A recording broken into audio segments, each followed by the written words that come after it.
The colony ship Horizon moved slowly through the darkness of space. Inside the ship, 200 people were trying to build a new life far from Earth. Captain Jake Morrison sat in the command chair, watching the stars through the main window. Everything seemed peaceful and quiet. Then the alarm started screaming. 3 Velcran raider ships appeared from behind an asteroid. They were fast and deadly. Their weapons hit the horizon before Jake could even give orders to raise the shields. The first blast tore through the engine room. The second hit the living quarters.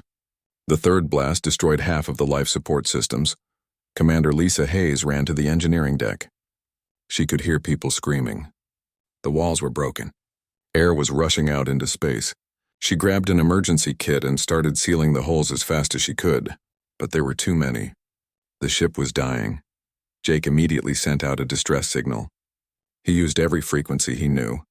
The message was clear and simple. They needed help right now. The Velcran ships were still attacking. People were hurt. The oxygen was running out. He gave their exact location. He sent the ship identification codes.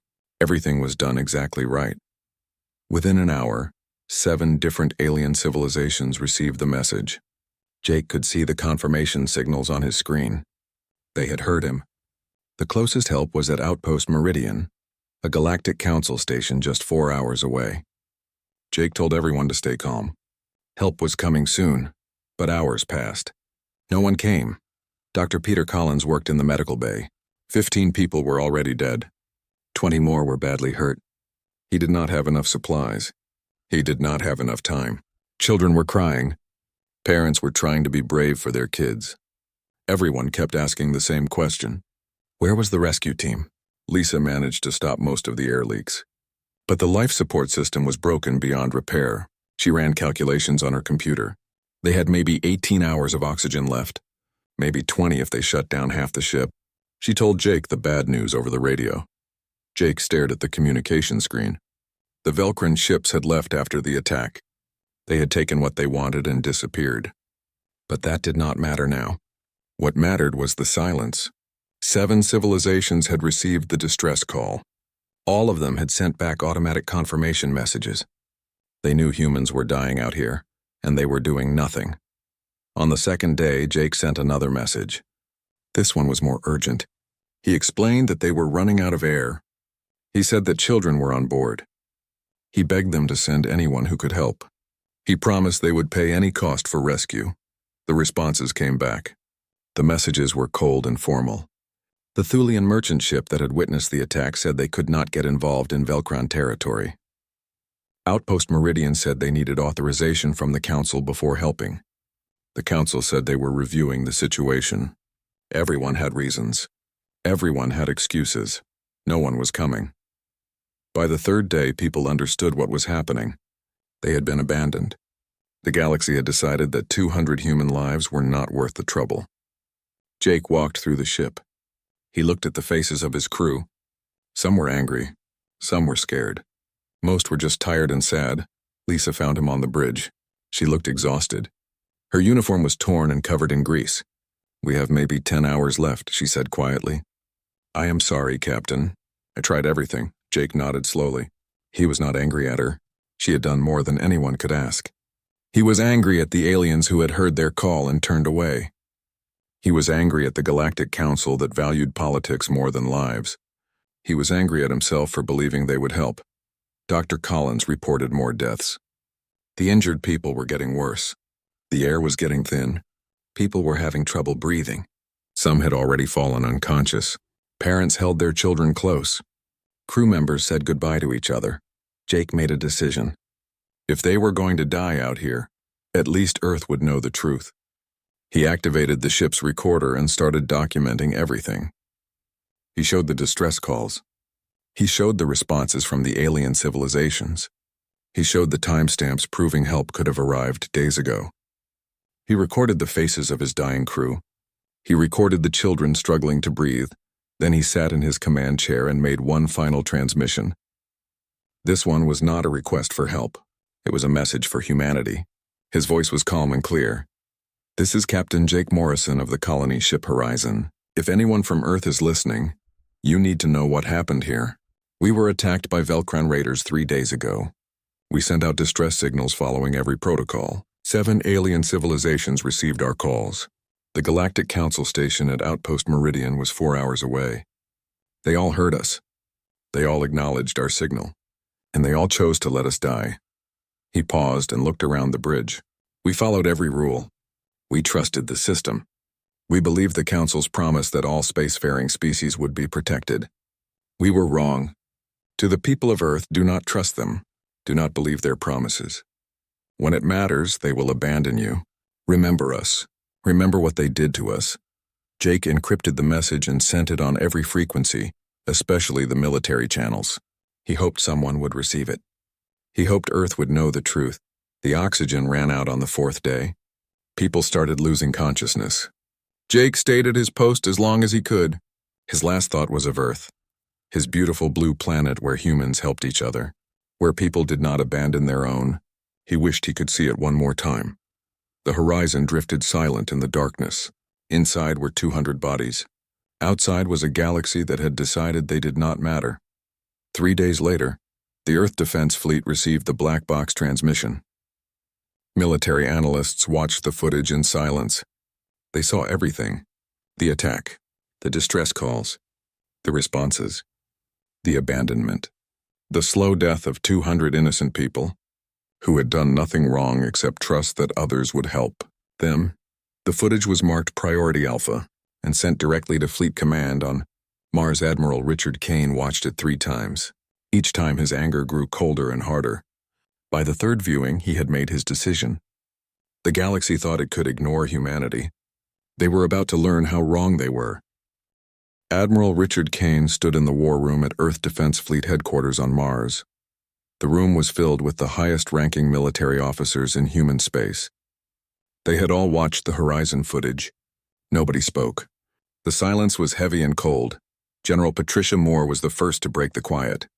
She commanded the Marine Expeditionary Force. Her job was ground combat and boarding operations.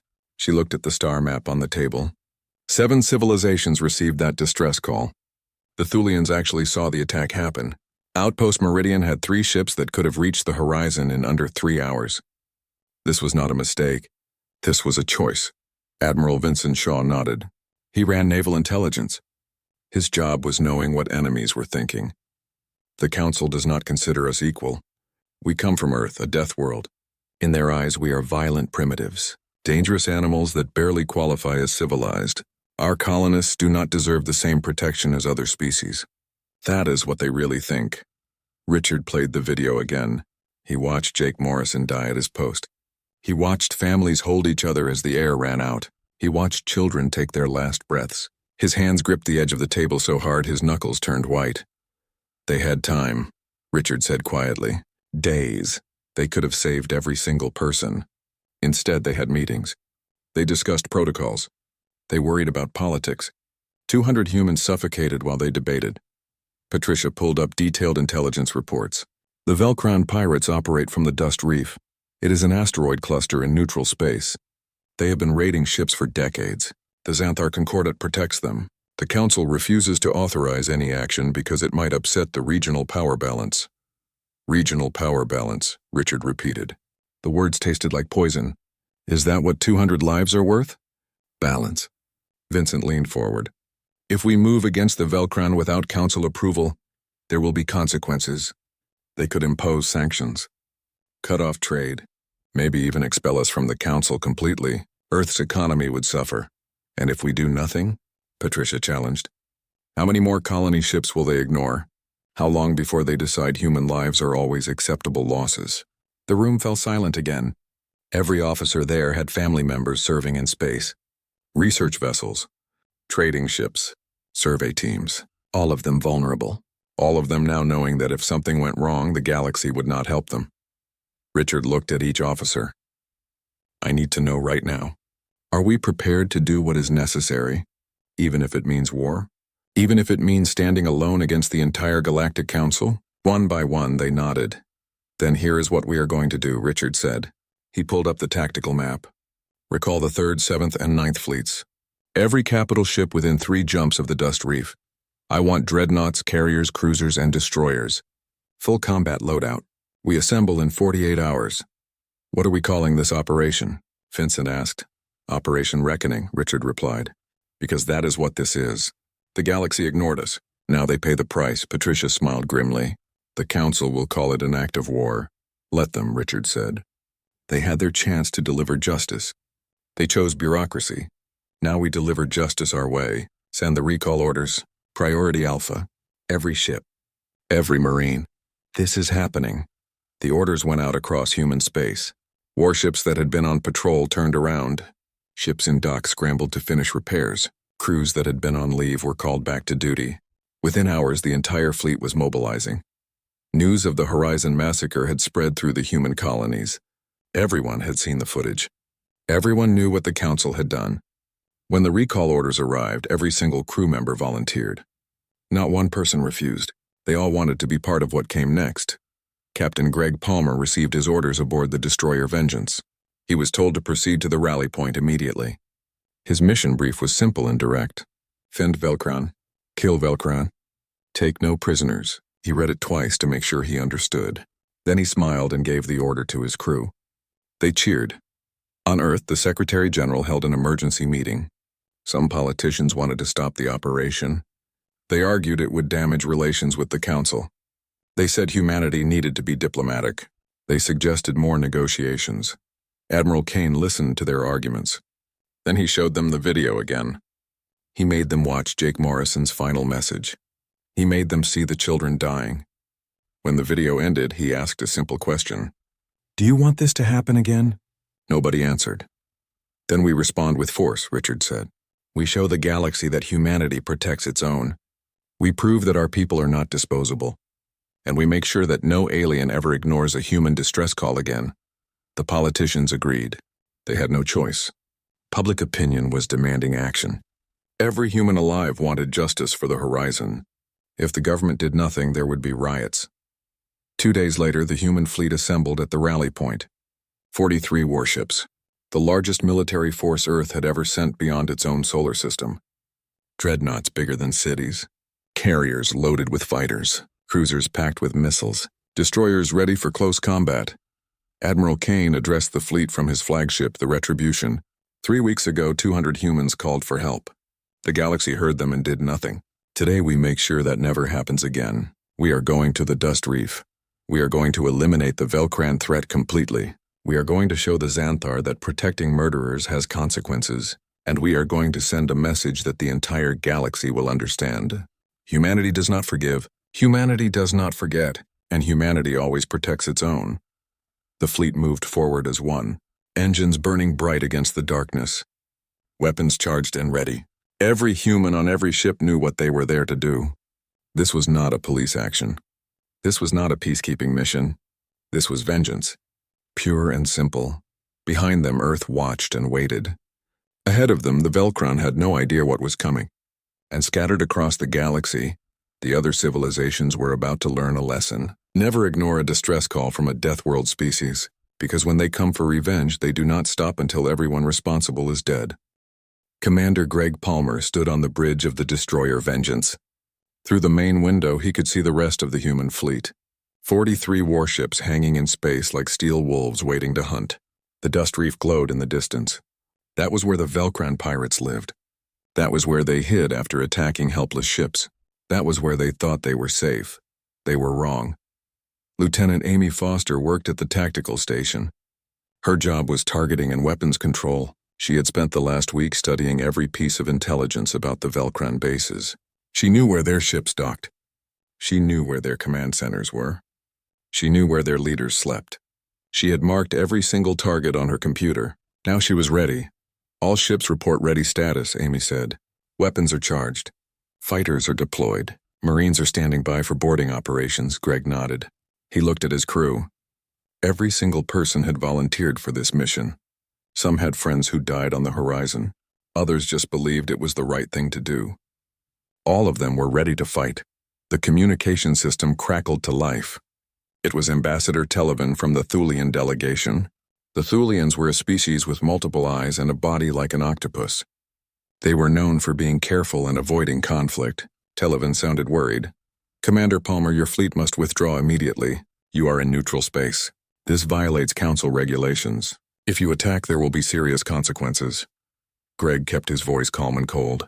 Ambassador, 3 weeks ago, the colony ship Horizon sent a distress call. One of your merchant vessels was close enough to see the attack. Your people watched our colonists die. You did nothing. The situation was complicated, Televan replied. The Velcron are protected by treaty. We could not interfere without risking a larger conflict. You must understand the delicate nature of galactic politics. I understand that you chose politics over lives. I understand that 200 humans suffocated while you worried about treaties. That is all I need to understand. Commander, please. If you do this, the Council will have no choice but to sanction Earth. You will be labeled as aggressors. Trade will be cut off. You will be isolated. Greg looked at the dust reef. He thought about Jake Morrison dying at his post. He thought about the children who took their last breaths waiting for help. He thought about the distress calls that were ignored. Then he smiled. But there was no warmth in it. Then I guess we will have to learn to live with being isolated. At least we will not be the ones who abandoned innocent people. Palmer out. The communication ended. Around the bridge, the crew continued their work. Nobody looked worried. Nobody suggested turning back. They all knew what they came here to do. Admiral Kane's voice came over the fleet command channel. All ships, this is Admiral Kane. 3 weeks ago, the galaxy turned its back on our people. They thought we would accept it. They thought we would move on and forget. They were wrong about us. Today we show them who we really are. Greg felt his heart beating faster. This was it, the moment that would change everything. We are not here to negotiate, Kane continued. We are not here to make arrests. We are here to deliver justice. The Velcron killed our people. Now we kill them. All ships, you are authorized to use any force necessary. There will be no warnings, no second chances, no mercy. This is Operation Reckoning. Execute now, the human fleet surged forward. The distance to the dust reef was covered in minutes. The Velcron detection systems saw them coming, but it was already too late. Human ships moved faster than anything the pirates had ever encountered. The first target was a large station built into an asteroid. It was a command center where the Velcron leaders planned their raids. Amy locked weapons on the target. Firing railguns, she announced. The railguns were Earth weapons. They did not use energy beams like most alien technology. They fired solid metal slugs using magnetic acceleration. The projectiles moved at incredible speed. When they hit something, they destroyed it completely. 6 rounds hit the Velcron station. The asteroid shattered. The base inside was crushed. Atmosphere vented into space along with hundreds of Velcron pirates. They did not even have time to send a distress call. Target destroyed, Amy reported. Moving to next objective. All across the dust reef, the same thing happened. Human ships appeared and fired. Velcron bases exploded. Pirate vessels tried to flee, but human missiles caught them. The missiles were smart. They could track targets and avoid defenses. Every missile hit its mark. The Velcron tried to fight back. They fired their weapons at the human ships. But human armor was strong. Earth had spent centuries developing military technology. The fleet had been designed to fight wars against other humans, the most dangerous predators in known space. Velcron weapons barely scratched the paint. Captain Steve Lawson led the Marine assault on the main command station. His team breached the hull using thermal charges. The metal melted and they pushed through into the Velcron base. Inside, the pirates were panicking. They had never faced soldiers like this. Remember your orders, Steve said over the squad radio. These are the ones who ignored our people. Show them what happens when you threaten humanity. The firefight was brutal and fast. Human Marines wore powered armor that made them stronger and faster. Their weapons were designed to kill efficiently. The Velcron tried to defend themselves, but they were raiders, not warriors. They knew how to attack weak targets. They did not know how to fight a real military force. Some Velcron tried to surrender. They held up their hands and made sounds that the translators interpreted as pleas for mercy. Steve thought about the horizon. He thought about families dying in the dark. He thought about children crying for help that never came. No prisoners from command staff, Steve ordered. His Marines understood. These were not innocent civilians. These were the leaders who had planned the attack. These were the ones who had murdered 200 humans and then gone back to their bases to celebrate. They did not deserve mercy. Within 2 hours, the dust reef was silent. 17 bases completely destroyed. 43 Velcron ships reduced to floating wreckage. Hundreds of pirates dead. The haven that had operated for generations was now just debris and bodies, but Admiral Kane was not finished. The Velcran were dead. Now it was time to deal with the people who had protected them. All ships set course for the Xanthar Concordat border, Kane ordered. We have another message to deliver. The human fleet turned and moved toward Xanthar space. Behind them, the dust reef burned. Ahead of them, the Xanthar were about to learn that protecting murderers had consequences. The galaxy was starting to understand. Humanity was not going to follow the rules anymore. Humanity was going to write new rules, and those rules would be written in blood. 4. The Xanthar Concordat border station detected the human fleet while it was still 3 light hours away. Alarms started going off across Xanthar space. Defense forces were scrambled.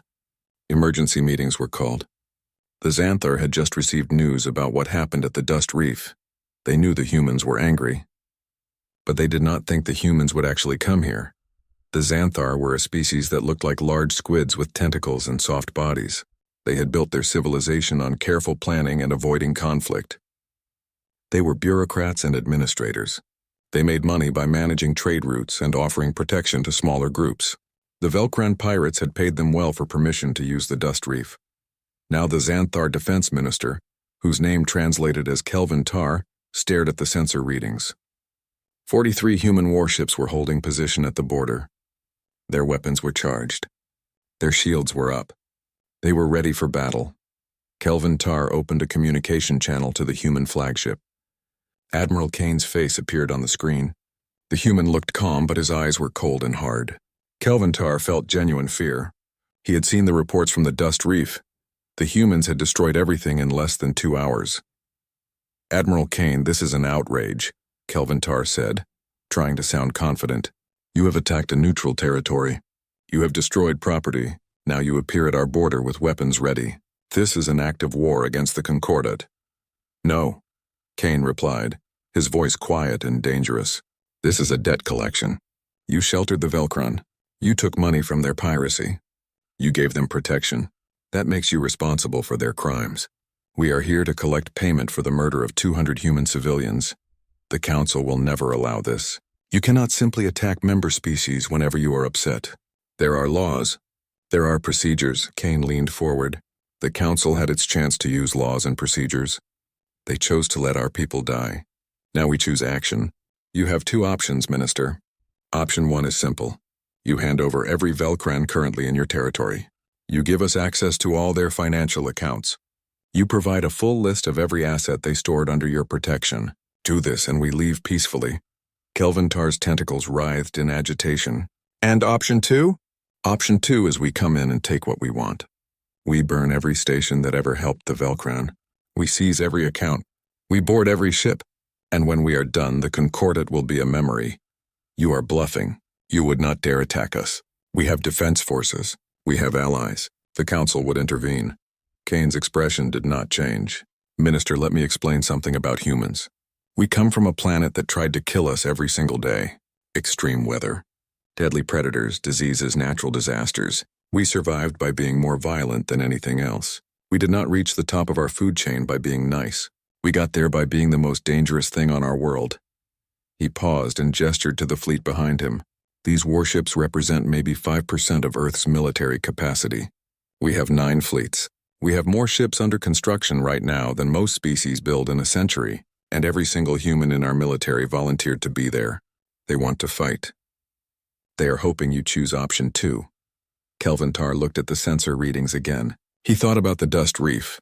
17 fortified bases destroyed in 2 hours. He thought about Velcran ships torn apart by weapons the Concordat had never seen before. He thought about human marines cutting through defenders like they were nothing. You're insane, Kelvin Tar said quietly. No, Kane corrected. We are angry. There is a difference. You have 6 hours to decide. Choose wisely. The transmission ended. The human fleet held position at the border. Behind them was the wreckage of the Dust Reef. Ahead of them was Xanthar space, wealthy and soft and completely unprepared for war. Inside the Concordat government, arguments erupted. Some officials wanted to fight. They said giving in to human demands would make them look weak. Others were more practical. They had seen what human weapons could do.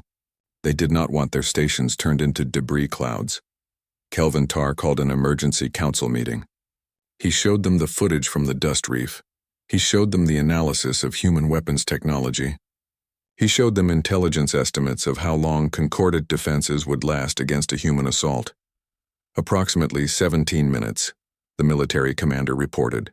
Our shields cannot stop their railgun rounds.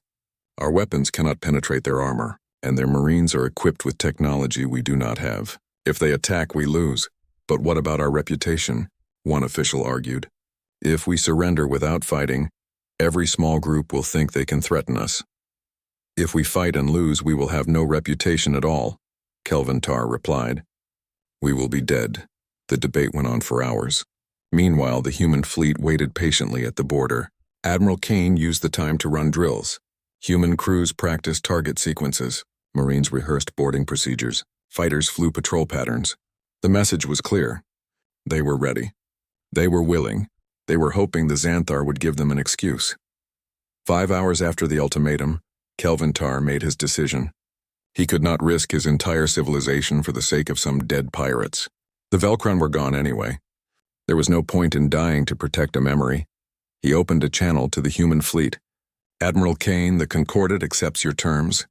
We will provide a full accounting of Velcron assets. We will transfer all individuals of Velcron origin currently in our territory. We will give you access to their accounts. In exchange, you will leave our space peacefully. Kane nodded. Acceptable. You have 1 hour to begin transfers. The Xanthar worked faster than they ever had before. They gathered 300 Velcran who had fled to Concordat space after the dust reef attack. They compiled financial records. They provided access codes. Everything the humans wanted was delivered within 45 minutes. Human ships approached Xanthar stations carefully. Marines boarded and took custody of the Velcran prisoners. Intelligence officers downloaded the financial data. Then, as promised, the fleet departed. But before they left, Admiral Kane sent one final message to Kelvin Tarr. Tell the Council what happened here. Tell them that Earth protects its own. Tell them that anyone who harms humans will answer for it. And tell them that we do not need their permission anymore. The human fleet jumped away, leaving the Xanthar diminished and humiliated. Word of what happened spread across the galaxy within days. The humans had destroyed the Velcron completely. They had forced a Concordat member species to surrender without firing a shot. And they had done it all without asking permission. In council chambers on dozens of worlds, governments realized something important. The humans were not the friendly newcomers they had seemed. Earth was a death world. Humans were apex predators, and they had just shown the galaxy what happened when you made them angry. The age of humans being ignored was over. Ambassador Claire Nelson walked into the Galactic Council chamber 2 months after Operation Reckoning. The room was enormous, designed to hold representatives from hundreds of different species. Each delegation had its own section with specialized seating for their particular biology. Some species breathed different atmospheres and sat in sealed enclosures. Others needed special gravity or temperature. Claire walked to the human delegation spot in the middle tier. It was not a prestigious location. Humans were considered junior members of the council. New species always got the worst seats until they proved themselves worthy of respect. Claire did not mind. She was not here to worry about seating arrangements. The chamber was packed. Every single delegation was present.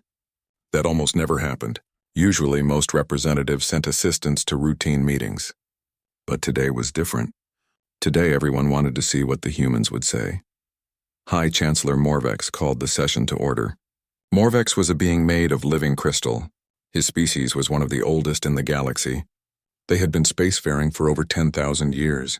Morvex's voice resonated through the chamber like a bell. The Council demands Earth answer for its unprovoked aggression. You attacked the dust reef without authorization. You destroyed private property. You threatened the Xanthar Concordat. You ignored Council law. This cannot stand. Claire stood up slowly. She looked around the chamber at all the alien faces staring at her. Some looked angry. Some looked afraid. All of them were paying attention. The Council wishes to discuss unprovoked aggression, Claire said. Her voice was clear and carried well in the acoustics. Very well. Let us discuss that. Let us talk about the colony ship Horizon and its crew of 200 human civilians. Let us talk about how they were attacked by Velcran pirates and sent a distress call following every proper protocol. She pulled up a holographic display showing the Horizon's last transmission. Let us talk about how 7 different council species received that distress call. How the Thulian merchant vessel actually watched the attack happen. How Outpost Meridian had ships just 4 hours away. How every single one of you heard human beings crying for help. The chamber was silent now. Several delegates shifted uncomfortably in their seats. For 3 days those colonists waited, Claire continued. They waited for the help that council law promises to all spacefaring species. They waited while their ship died around them. They waited while their oxygen ran out. They died slowly, suffocating in the dark, wondering why nobody came. She turned to face Morvex directly. We asked the council for justice. We were told that galactic politics were complicated. We were told that the Velcron were protected by treaty. We were told that regional stability was more important than human lives. So we sent our own message. Claire pulled up footage from the dust reef. The chamber watched in silence as human warships destroyed base after base. They saw Velcran ships torn apart. They saw the complete elimination of a pirate organization that had operated for generations. We removed the Velcran threat permanently, Claire said. We made it clear that protecting murderers has consequences, and we demonstrated that when the council fails to protect our people, humanity will do it ourselves. You exceeded your authority, Morvex declared. His crystalline body pulsed with color. Earth is a junior member. You do not have the right to conduct military operations without approval. We do not need approval to defend our own people, Claire shot back. That is a right every species has. Or does council law say that some lives matter less than others? Does it say that humans are disposable? Murmurs rippled through the chamber. Some delegates were nodding. Others looked angry. The council offers protection to all members, Morvex insisted. Really? Claire pulled up the distress call data again.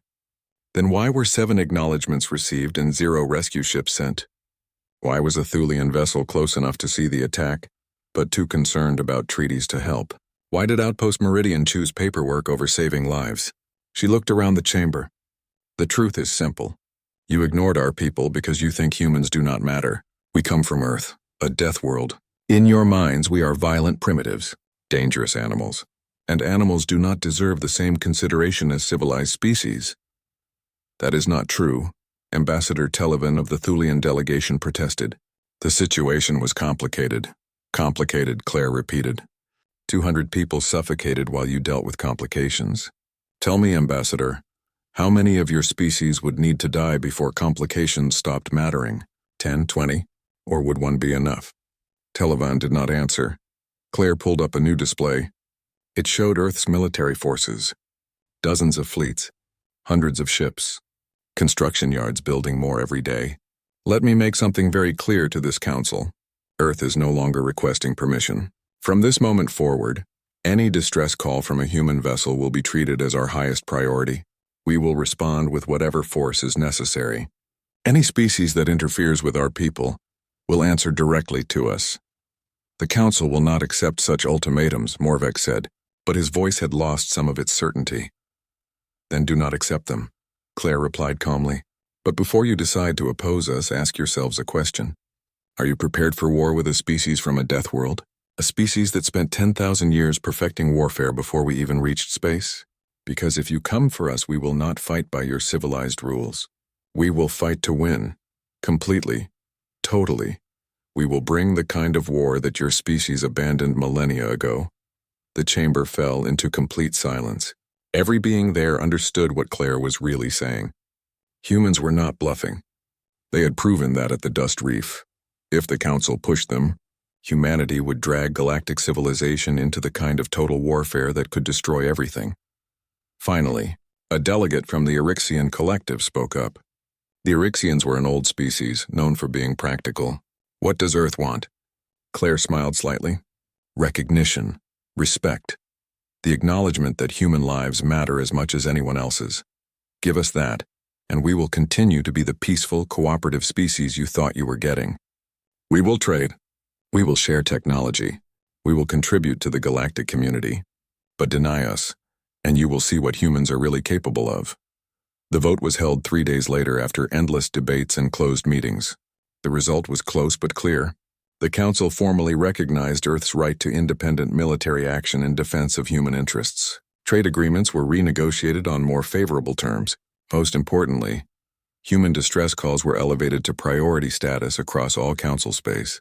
Any species that received a human distress signal was now required to respond or face Council sanctions. It was not everything Earth wanted, but it was a start. More importantly, it was a message. The galaxy now understood that humanity would not be ignored anymore. They would not accept being treated as inferior, and they would not hesitate to use force to protect their own. Claire stood on the observation deck of the Council station, looking out at the stars. Behind her was the diplomatic victory. Ahead was an uncertain future. Earth had made enemies today, but they had also gained something more valuable. They had gained respect through fear. It was not the relationship humans had hoped for when they first reached the stars, but it was better than being abandoned to die in the darkness. 6 months had passed since Operation Reckoning. Earth had changed in that time. The whole human civilization had changed. People looked at the stars differently now. They understood that space was not a friendly place full of wise aliens waiting to welcome them. Space was dangerous, and the only protection humanity had was the strength to defend itself. Captain Jake Morrison was awarded the Star of Valor posthumously. It was Earth's highest civilian honor. His name was carved in black stone at the memorial on Mars, along with the names of all 200 Horizon crew members. Every human military academy now required students to watch his final transmission. They needed to understand what was at stake. They needed to remember why the fleet existed. Admiral Richard Kane stood at the memorial on a cold morning. The red dust of Mars blew around him. General Patricia Moore stood beside him. They were both quiet, looking at the names carved in stone. "Do you think we went too far?" Patricia asked. Richard thought about that question. He thought about the 17 Velcron bases they had destroyed. He thought about the Xanthar forced to surrender. He thought about the fear in Ambassador Televan's eyes when Claire Nelson had confronted the Council. "No," he said finally. "We went exactly far enough. The galaxy needed to learn that humanity keeps its promises, even when others break theirs. Especially then." "Some people are calling it the Deathworlder Declaration," Patricia said. "There are species that are afraid of us now." "Good," Richard replied. "Fear means respect.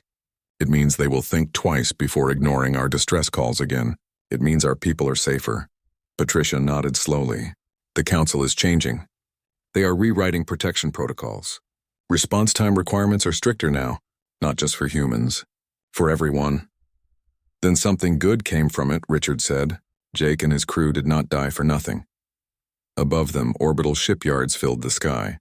Dozens of new ships were under construction. The fleet was expanding every day, not because Earth wanted to conquer anyone, not for glory or territory, but because humans now understood a fundamental truth. In space, you were only as safe as you were strong. Back on Earth, classrooms taught children about the horizon. It became part of history lessons. Teachers explained what happened and why it mattered. Kids learned that sometimes doing the right thing meant breaking rules. Sometimes protecting your own meant making others afraid. In the frontier territories, human colonies felt safer now. They knew that if something happened, the fleet would come. Not eventually, not after meetings and debates, immediately with overwhelming force. That knowledge let them sleep better at night. The Velcron were gone completely. The few survivors had scattered across the galaxy, hiding wherever they could. But their reputation was destroyed. No one would hire them. No one would shelter them. They were marked as the species that had provoked humanity's wrath. The Xanthar Concordat never recovered their prestige. They had surrendered without fighting. Other species saw them as weak now. Trade agreements fell through. Allies drifted away. They had paid a heavy price for protecting the wrong people. Meanwhile, Earth's status in the galactic community changed dramatically. Human traders got better deals now. Human diplomats were taken seriously. Human scientists were invited to collaborative projects. Some of it was genuine respect. Most of it was fear. But the result was the same. Humanity mattered now. Not everyone was happy about what happened. Some human politicians argued that Operation Reckoning had been too extreme. They said Earth should have worked within the system. They worried about long-term consequences. But public opinion was firmly against them. Polls showed that over 90% of humans supported the military action. People remembered the horizon. They wanted their government to be strong. Admiral Vincent Shaw spent his time analyzing intelligence reports. He watched how other species reacted to Earth's new posture. Some were building up their own military forces, worried that humans might turn aggressive. Others were seeking closer ties with Earth, hoping for protection. The galactic power structure was shifting. "We started something," Vincent told Richard during a briefing. "Other species from harsh worlds are speaking up now. They are demanding equal treatment, using our example." "That was bound to happen," Richard said. "We just showed them it was possible." Some council members are calling it the Deathworlder Revolution. They are worried about losing control. Richard shrugged. They should have thought about that before they abandoned our colonists. Change was inevitable. We just accelerated it. In space, human patrol routes had expanded. The fleet no longer just protected Earth's immediate territory. Now they ranged far into neutral space, watching over trade routes and colony approaches. Any ship in distress could call for help. Human vessels would respond within hours. It did not matter what species you were. If you were in trouble and humans were nearby, they would help. This surprised the galaxy. Many species expected humans to be vengeful and violent. Instead, Earth's fleet became known as the most reliable rescue service in known space. They saved Thulian traders from engine failures. They protected Orixian research teams from raiders. They even rescued Xanthar colonists when their settlement's life support failed. The message was clear: humans would help anyone who needed it, but they would destroy anyone who hurt them. Claire Nelson continued her work at the Council. Earth had gained voting power and influence. She used it to push for reforms: stronger protection protocols, faster response requirements, penalties for species that ignored distress calls. The Council resisted at first, but after seeing what happened to the Velcrin and Xanthar, they eventually agreed. "You changed the game," Ambassador Televan told Claire one day. "The Council will never be the same." "Good," Claire replied. "Maybe next time someone calls for help, you will actually respond." Televan's translator struggled with the emotion in her voice. "We have learned that lesson." "I hope so," Claire said. "Because if you have to learn it again, we will teach it even harder." Years later, history books would debate Operation Reckoning endlessly. Military scholars studied the tactics. Political scientists analyzed the diplomatic impact. Ethicists argued about whether it was justified. But for humans who lived through it, the answer was simple. 200 people had died alone in the darkness, abandoned by those who promised to help. Earth had responded the only way that mattered, completely, totally, without hesitation or regret, and because of that response, no human would ever be abandoned again. The Horizon's black box was eventually placed in a museum on Earth. Millions of people visited it every year. They read the names. They watched the recordings. They remembered what happened and why it changed everything. On the wall next to the black box was a plaque with Jake Morrison's final words. "Do not trust them. Do not believe their promises. When it matters, they will abandon you." Below that was a second inscription added by the Earth Defense Fleet. He was wrong. They did abandon us once, but never again. Because humanity protects its own. Always. Forever. Without exception. Admiral Richard Kane stood in that museum on his last day before retirement. He looked at the black box. He thought about all the decisions he had made, all the orders he had given, all the lives that had been lost and saved because of Operation Reckoning. "Did we do the right thing, Jake?" he asked quietly. The dead captain could not answer, but Richard knew what he would say. He would say that his crew's deaths had not been meaningless. He would say that Earth had honored them by making sure it never happened again. He would say that sometimes the only way to get justice is to take it yourself. Richard saluted the memorial and walked out into the sunlight. Above him, warships moved across the sky, eternal guardians watching over humanity's future. The age of being ignored was over. The era of the Deathworlders had begun, and the galaxy would never forget the lesson Earth had taught. No one abandons humanity. Not anymore. Not ever again.